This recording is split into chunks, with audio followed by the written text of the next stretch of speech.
తాత మరి ఈ ప్రభుత్వం బాగుందా, గత ప్రభుత్వం జగన్మోహన్ రెడ్డి గారి ప్రభుత్వం బాగుందా మీకు? బాబు చెప్తే మీరు ఏమనుకుంటారా? చెప్పండి. ఈ డబ్బులు ఇవే ఇప్పుడు ఈ డబ్బులు పెట్టి మా ఆహారం నడిపించుకుంటాను. ఈ డబ్బులు లేకపోతే మా నాటోళ్ళం ఎప్పుడో చావవలసింది చెప్తాను. ఈ డబ్బులు మాకు ఒక ఆధారం. దీన్ని పెట్టి నా ఒంటికి ఒక ఉపకారం ఇచ్చినారు ఆయన. మీరు పట్టించుకోవద్దు. పెద్దవాళ్ళు ఒక మాట అయినా అనకపోయి చెప్పండి. కొందరు ఏం చేస్తున్నారు, తాగం వచ్చిన కొడుకులు చంద్రబాబు నాయుడు వచ్చిన కాడి నుంచి నట్ట పదార్థాలు వస్తాయి, మాకు ఉపకారాలు లేవు, మాకు అవి ఎత్తనాడా, మాకు ఇవి ఎత్తనాడా అంటున్నారు కొందరు. తాగినోడు నానాడు ధర్మార్గుడు వద్దు చంద్రబాబు నాయుడు తండ్రి నట్టు నేను భావించుకుంటాను తెలుసా. చంద్రబాబు నాయుడు వచ్చాడు కొన్ని ఉపకారాలు కొన్ని బాగున్నాయి. 11 గంట అయిపోయేది, అన్నమారం లేక చెమటలు పెట్టేసి అక్కడ సత్యవడం అలాగా 1 గంటకు అంది ఆ డబ్బులు వచ్చినప్పుడే పోయేవి. చంద్రబాబు వచ్చిన కాడి నుంచి రైతులు పెట్టించుకునేది పంటలు పెట్టించలేదంటే అది రెండో మనసు ఉన్నోడికి ఆ లెక్క వస్తుంది. ఏక మనసు తీర్చగా దేవుడికి నమ్మిన మనం దండం పెట్టినట్టు చంద్రబాబుకు నమ్మితే అయినే మనకు తల్లిదండ్రి. అందరి మనసుకి నేను కర్తనమ్మను, నా మనసు నేను చెప్తున్నాను. అందరు అన్న ఈ విషయం నాకు అనవసరం. నా వరకు నా యార్థానికి చంద్రబాబు నాయుడు నా తండ్రి, నన్ను పోషించుతున్నాడు, నా కుటుంబాన్ని నన్ను ఆదరించుకున్నాడు, నన్ను కావలసిన నాకు ఇస్తున్నాడు. తాతగారు నమస్తే. మీ పేరు తాత? నా పేరు బంగారు నాయుడు సార్. తాత ఏం చేస్తారు? ఏం చేయలేను సార్, ఇంటి దగ్గర కూర్చొంతాను. ముద్దదండం కూర్చోవడం, వయసు అయిపోయింది, కాళ్ళు చేతులు ఆడడం. మా సార్ గారికి నొప్పులే, నాకే నొప్పులే. మా తాత డబ్బులు పట్టుకుని ఉంటున్నారేంటి? డబ్బులు పెన్షన్ డబ్బులు సార్, పెన్షన్ డబ్బులు 4,000 రూపాయలు. ఇన్నాళ్ళు మా సార్ గారు ఇంటికి తెచ్చి ఇచ్చారు. ఆయనకు ఆరోగ్యం బాగలేదు సరే, కొన్ని లేట్ అయింది. ఇక్కడ లేట్ అయినా మన డబ్బులు మనకు అందజేసినారు. ఈ రోజున 6:30, 7 అవుతున్న టైంలో కూడా మీ పెన్షన్ డబ్బులు చేతిలో పట్టుకుని ఉంచారు. ఎందుకంటారు? అసలు గతంలో ఇలాంటి పరిస్థితి ఏమైనా ఉందా? సార్ గారు ఇప్పుడు వచ్చిన కానీ చెప్తాను. జగన్ ఉన్నప్పుడు ఎప్పుడు 11, 12 అయిపోయేది. అప్పుడు 9లో నిలబెట్టారు. 1 గంట 5 వచ్చాడు ఆ డబ్బులు వచ్చాడుకి. ఇప్పుడు అలా కాదు, 5ంటికి తెచ్చి సార్ గారు ఇంటికి తెచ్చి మమ్మల్ని పడుకునే లేపి ఫోన్ చేసి మాకు అందజేస్తున్నారు. అంటే మరి ఆ డబ్బులు మీకు ఎలా ఉపయోగపడుతున్నాయి తాత? మీకు డబ్బులు ఎలా ఉపయోగపడుతున్నాయి మీకు? ఈ డబ్బులు ఇవే ఇప్పుడు ఈ డబ్బులు పెట్టి మా ఆహారం నడిపించుకుంటాను. ఈ డబ్బులు లేకపోతే మా నాటోళ్ళం ఎప్పుడో చావవలసింది చెప్తాను. ఈ డబ్బులు మాకు ఒక ఆధారం. దీన్ని పెట్టి నా ఒంటికి ఒక ఉపకారం ఇచ్చినారు ఆయన. చంద్రబాబు నాయుడు ఇచ్చినారు, సార్ గారు ఇచ్చినారు. ఇప్పుడు చంద్రబాబు నాయుడు పంపించేస్తున్నారు. ఇక్కడ మన ఇంటికి వచ్చి ఉపయోగం లేదు కదా, సార్ గారిని పెట్టారు. సార్ గారు ఎన్నాళ్ళు ఏంటంటే ఆఫీస్కి రమ్మన్నారు. ఆఫీస్కి రమ్మన్నారు. 11 గంట అయిపోయేది, అన్నమారం లేక చెమటలు పెట్టేసి అక్కడ సత్యవడం అలాగా 1 గంటకు అంది ఆ డబ్బులు వచ్చినప్పుడే పోయేవి. అయితే ఇప్పుడు మనం దాచుకోలేదు. కానీ ఒక ఉపకారం ఏంటంటే మాకు సాయం అనేది ఒక తండ్రి లాంటోడు మాకు సాయం చేశాడు. దీన్ని పెట్టి మాకు మా దేవతత్వం నడిపించుకుంటాను. ఎంత వస్తున్నాయి తాత మీకు? 4,000 వస్తున్నాయి అమ్మ. గతంలో 2,000, 2,700 జగన్ వచ్చి ఓడిచ్చాడు. ఈయన వచ్చిన కలిపి 4,000 ఇచ్చినాడు. పోయిన గతం నెలలో సంవత్సరంలో జూన్ నెల కానించి 4,000 పెట్టారు. చంద్రబాబు నాయుడు వచ్చిన కానీ 4,000 పెట్టారు. ఇన్నాళ్ళు ఏంటంటే రేషన్ కూడా టోర్కి వెళ్ళేవాళ్ళు, 9లో బెడగా చేతులు కట్టుకొని ఉండేవాళ్ళు. ఇప్పుడే ఆయన కూడా ఇంటికే వచ్చేస్తాడు. రేషన్ కూడా ఆ ఇంటికి ఎత్తన్నాడు.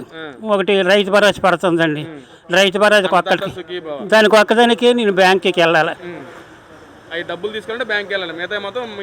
ఇంటికే వస్తాయి. రేషన్ కానీ పెన్షన్ కానీ ఇంటికే వచ్చేస్తాయి. ఒక బ్యాంక్ డబ్బులకే వెళ్ళాలి ఇక్కడికి. మరి ఈ ప్రభుత్వం బాగుందా, గత ప్రభుత్వం జగన్మోహన్ రెడ్డి గారి ప్రభుత్వం బాగుందా మీకు? బాబు చెప్తే మీరు ఏమనుకుంటారా? చెప్పండి. ఎన్టీ రామారావు ఉన్న కాడి నుంచి మాకు ఇది ప్రభుత్వం మాకు మంచిది. ఎన్టీ రామారావు పోయాడు, జగన్ వచ్చాడు, కొన్ని ఇబ్బందులు పడ్డామండి.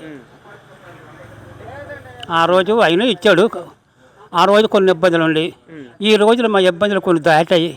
మాకు కొన్ని ఉపకారాలు వచ్చాయి. మా నాటికి ఎవరికి ఎలాగేటోనో నేను చెప్పలేను. జనాలకు అందరూ చేశారా అంటే నేను చెప్పలేను. నా ఆరోగ్యానికి ఆయన వచ్చిన కానీ నాకు బాగుంది. నాకు బాగుంది. నా కుటుంబానికి కానీ నాకు కానీ నన్ను అనుకున్న పనులు సాగుతున్నాయి. నాకు కావలసిన డబ్బులు వస్తున్నాయి. అంటే ఒక పక్కన చంద్రబాబు నాయుడు గారు వచ్చిన తర్వాత ప్రజలను పట్టించుకోవట్లేదు. ఎవరైతే పెన్షన్ అర్హులు ఉన్నారో వాళ్ళు కూడా కట్ చేసి చంద్రబాబు తీసేస్తున్నాడు అని చెప్పి అంటున్నారు. మరి వాళ్ళకి ఏం చెప్తారు? తప్పు ఆ మాట అనకూడదు. అది అన్యాయంగా మాట్లాడకూడదు. చంద్రబాబు నాయుడు వచ్చిన కానీ ఇబ్బందులు ఎవరికి ఏం లేవు కదా. సచ్చినోడు పుచ్చినోడు కోట్లు ఇస్తున్నాడు అంటే ఎవడ సొమ్మది? ఊళ్ళు కొట్టుకెళ్ళిపోతే కోట్లు ఎత్తాడు ఎవరు సొమ్మందని అది చంద్రబాబు నాయుడు చేసిన పని మంచిది కదా.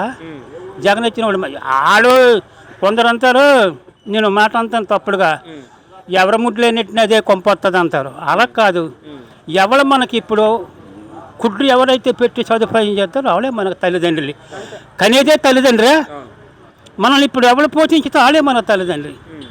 పోయిన వాళ్ళు లెక్క వదిలేయండి, పోయిన రోజులు చెడ్డవి, ఇవే మంచివి. ఈ రోజుల్లో ఇప్పుడు బాగుంది.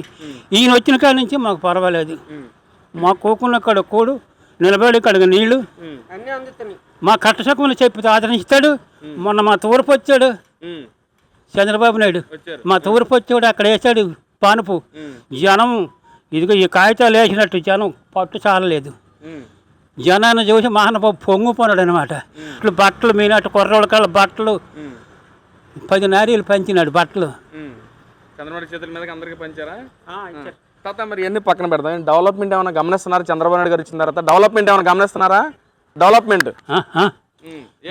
డెవలప్మెంట్ చంద్రబాబు నాయుడు వచ్చిన కాడి నుంచి కొన్ని మేళ్ళు బాగున్నాయి, కొన్ని పోయి కొందరు ఏం చేస్తున్నారు. ఒక మాట నేను అంటాను, మీరు పట్టించుకోవద్దు, పెద్దవాళ్ళు ఒక మాట అయినా అనకపోయి. చెప్పండి. కొందరు ఏం చేస్తున్నారు, తాగం వచ్చిన కొడుకులు చంద్రబాబు నాయుడు వచ్చిన కాడి నుంచి నట్ట పదార్థాలు వస్తాయి, మాకు ఉపకారాలు లేవు, మాకు అవి ఎత్తనాడా, మాకు ఇవి ఎత్తనాడా అంటున్నారు కొందరు. తాగినోడు నానాడు ధర్మార్గుడు ఏవత్తు చంద్రబాబు నాయుడు తండ్రి నాటోనే నేను భావించుకుంటాను తెలుసా. చంద్రబాబు నాయుడు వచ్చిన కొన్ని ఉపకారాలు కొన్ని బాగున్నాయి. మొన్న వచ్చి అక్కడ మీటింగ్ పెట్టారు, మీకు ఎవరెవరికి బోర్లు కావాలో ఊరికి ఇస్తాను, బోర్లు వేసుకోమన్నాడు. పొలాల మీద బోర్లు వేసుకుంటారు. గ్యాంట్లు కూడా ఇస్తున్నాడు. పెన్షన్ లేనివాడు పెన్షన్లు పెట్టుకుంటూ ఇస్తాను అన్నాడు. పెన్షన్ లేనివాడు పెన్షన్లు పెట్టుకుంటూ అన్నాడు. మొన్న అక్కడ తూర్పులో 2 పాపలకి అమ్మ నాన్న లేరు, 2 ఆడపిల్లలు మైనీరు తీరున్నారు, చదువుకుంటున్నారు, తిండే కుడ్డు లేదు. చూశాడు, ఆ పిల్లలు 2 ఇక్కడ రప్పించారు. చూసి ఇద్దరికి, ఆ అమ్మాయికి 1,00,000, ఈ అమ్మాయికి 1,00,000, చెరువు 1,00,000 చేశాడు. తాత మీరు వయసులో ఉన్నప్పుడు ఏం పని చేసేవాళ్ళు తాత? మీరు నేను వయసు పొలం పని చేసేవాళ్ళు. ఒక రైతు, మీరు వ్యవసాయదారుగా చెప్తున్నారు. మరేంటి వ్యవసాయం గురించి మాట్లాడుతున్నాం. మరి చంద్రబాబు వస్తే కరువు వస్తుంది, కరువు అంటే చంద్రబాబు, రైతులు పట్టించుకోడు చంద్రబాబు అని చెప్పి అంటున్నారు కదా. ఏంటి ఒక వ్యవసాయదారుగా రైతుగా ఏం చెప్తారు మీరు? అదే నేను చెప్పేది. ఇప్పుడు ఏంటంటే చంద్రబాబు వచ్చిన కాడి నుంచి రైతులు పట్టించుకునేది, పంటలు పట్టించలేదంటే అది 2 మనసు ఉన్నోడికి ఆ లెక్క వస్తుంది. ఏక మనసు తీర్చగా దేవుడికి నమ్మిన మనం దండం పెట్టినట్టు చంద్రబాబుకు నమ్మితే అయినే మనకు తల్లిదండ్రి. అందరి మనసుకి నేను కర్తనమను, నా మనసు నేను చెప్తున్నాను. అందరు అన్న ఈ విషయం నాకు అనవసరం. నా వరకు నా యార్థానికి చంద్రబాబు నాయుడు నా తండ్రి, నన్ను పోషించుతున్నాడు, నా కుటుంబాన్ని నన్ను ఆదరించుకున్నాడు, నన్ను కావలసిన నాకు ఇస్తున్నాడు. మాకు బోరు కావాలన్నాము, వేసుకోమన్నాడు, నీకు నచ్చిన కాడ వేసుకోమన్నాడు. వేసుకుంటాం అవకాశం చూసుకొని. మళ్ళీ ఇదే ప్రభుత్వం కోరుకుంటున్నారా తాత? ఇదే ప్రభుత్వం కోరుకుంటున్నారు, మళ్ళీ ఇదే రావాలని కోరుకుంటాను. తర్వాత సీఎంగా ఎవరిని చూడాలనుకుంటున్నారు? లోకేష్నా లేక చంద్రబాబునా? తర్వాత సీఎంగా ఎవరిని చూడాలనుకుంటున్నారు? ఏమో ఆ రోజు ఎవరు వస్తారో, సీఎం గారు ఎవరు వస్తారో చెప్పలేము. ఆయన తారు ఎలాగుందో అలా తప్పదు, మనం తప్పించలేము. మళ్ళీ ఇదే ప్రభుత్వాన్ని కోరుకుంటున్నారు అయితే? మళ్ళీ ఈ ప్రభుత్వం రావాలని మేము కోరుకుంటాను. థ్యాంక్ యూ తాత. ఉండాలని ఆయన ఆవిర్దాయం ఉందని ఆయనే మాకు బాగుంటుంది. ఆ తర్వాత దేవుడు మేము ఉండిపోతాం ఏంటి అప్పటి వరకు. మా ఉంటే ఆయనకు కావాలా, ఆయన కావాలా. ఆయన ఆవిర్దాయం మా ఆవిర్దాయం వెళ్ళిపోతే తర్వాత అది ఎలా పోతుందో మనం చెప్పుకోలేము.